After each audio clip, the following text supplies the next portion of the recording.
Well, today we're here at Big Creek Ranch with Mark Yazel. Appreciate having us around. Yeah, appreciate the opportunity. Yeah. I'd like to, just start out, Mark, just kind of give us a little bit about your background. You've kind of been in this cattle business a long time.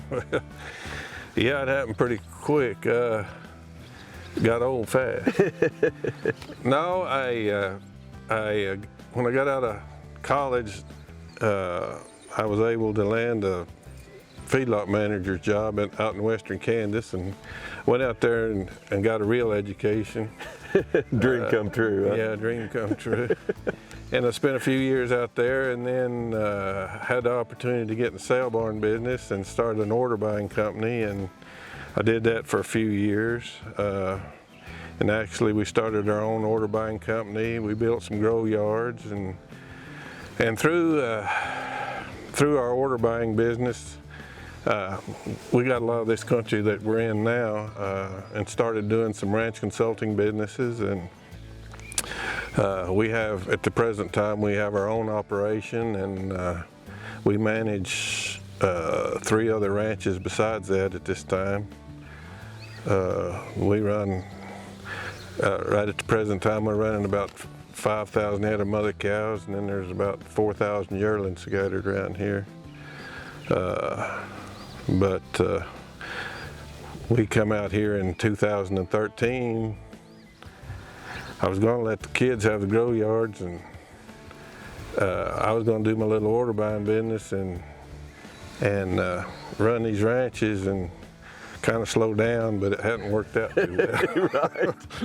Well, you spent a little time order buying for Cargill, didn't you? Yeah, for 30, I think I was probably the oldest one there when they quit the feed yard business, but 30 some years, 5 or 6 years. Yeah, that was a pretty big order. Well, it was sustainable for for a long time.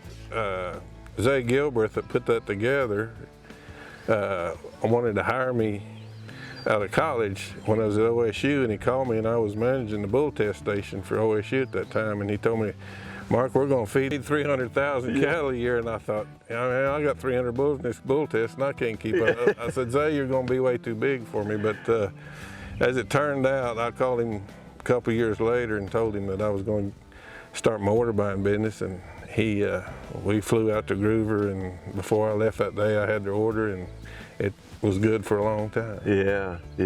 So you've seen a lot of diversity in the cattle industry, from starting out in the feed yard business. What would that have been in the what, mid 60s? It was actually in the late 70s. Late 70s, okay. Yeah, you're making me older now, really. Yeah. Well, I thought maybe you'd built them back then.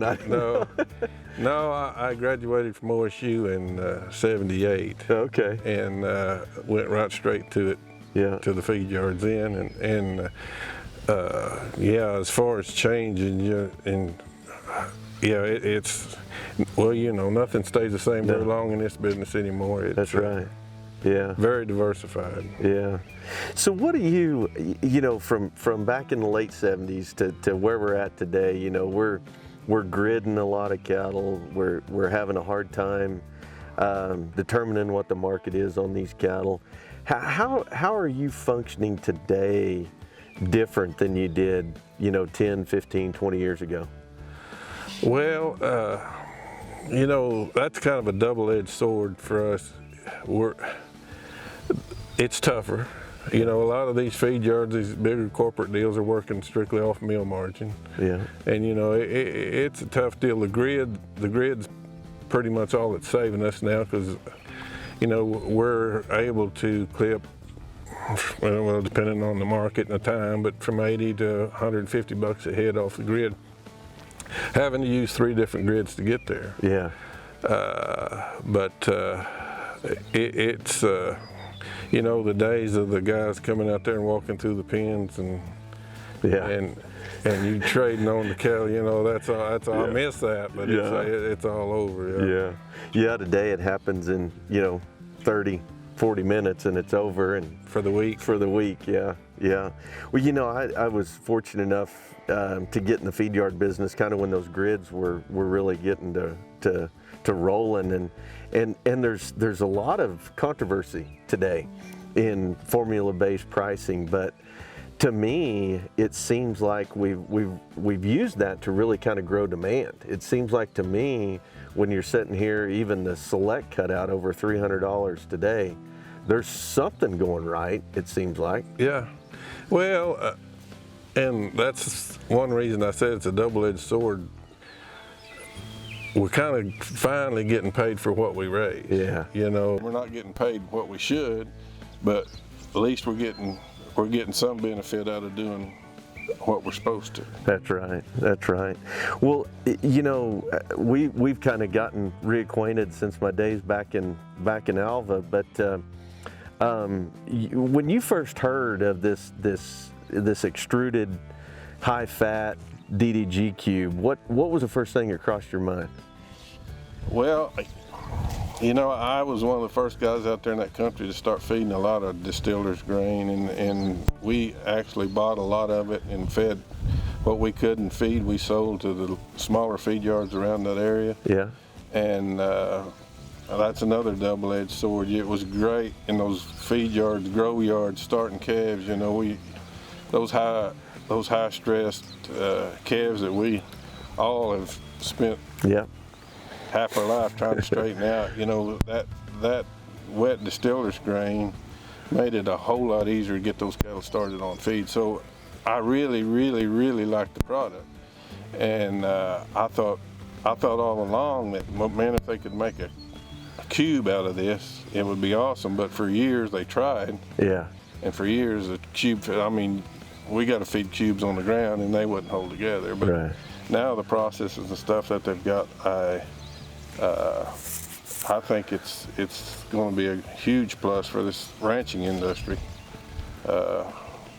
where you can use that cube and get your protein and get the fat and get the benefit out of it. Yeah.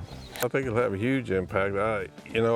It's for me. I mean, you're more familiar a lot more than I am, but for me, getting started, I really like what I'm seeing. Right. These yearlings, this is the first year for them on the cube, and we started a lot of them strictly on MasterHand feed, and we love what we see. The proof's in the pudding. The cattle ain't been weighed yet, so yeah. I don't. Right. Absolutely. I can't really tell you, but looking at the cattle, looking at the hair coat, looking at the cover, you'd say, hey, we're getting something done here, but. We haven't weighed anything yet. You know, we're about 30 days away from that, and we'll know a lot more when they cross the scale. Is you were buying these cattle pretty early in the year. What, January, February? When did you start putting them together? Oh, a lot of these cattle were bought. I mean, I'd say a third of these cattle were bought in from September and October. Oh, okay. And pretty then, light. And then we started. We kind of filled everything we had up and had to wait till we got, you know, this ranch lease didn't take place on this place till January 1. Yeah. So we had to wait till then, and we started again. So these cattle were actually, you know, 4,000 yearlings was probably put together in 3 different buying groups. Okay. Yeah. Early and mid, and then, you know, we had some cattle come in February, March. Yeah. Did you like, you know, that cube, roughing them around a little bit and seeing what you saw, just straightening them out and just keeping them together, waiting on grass? Yeah, definitely. It was. I don't know if it's the texture, the process, or what it was about that cube. But cattle love it. Yeah. I mean, you don't have a cat, and it's like the distillers in the feed yard. Them calves eat it when they want anything else. Yeah.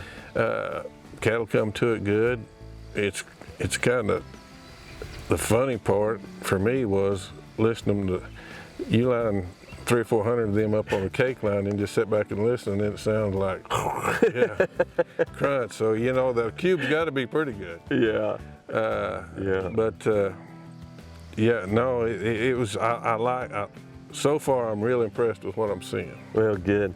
Well, I'm anxious to hear the weigh ups and maybe we can get a chance to come out here and actually watch a few of them come across the scale. It'd be good. Yeah. Well, Mark, we really appreciate you taking the time and having us out here at this ranch. It's a beautiful place. Well, thank you. Thank you. Yeah, you're sure an icon in the business, and we sure feel honored to get to work with you. Well, I just appreciate the opportunity. Yeah.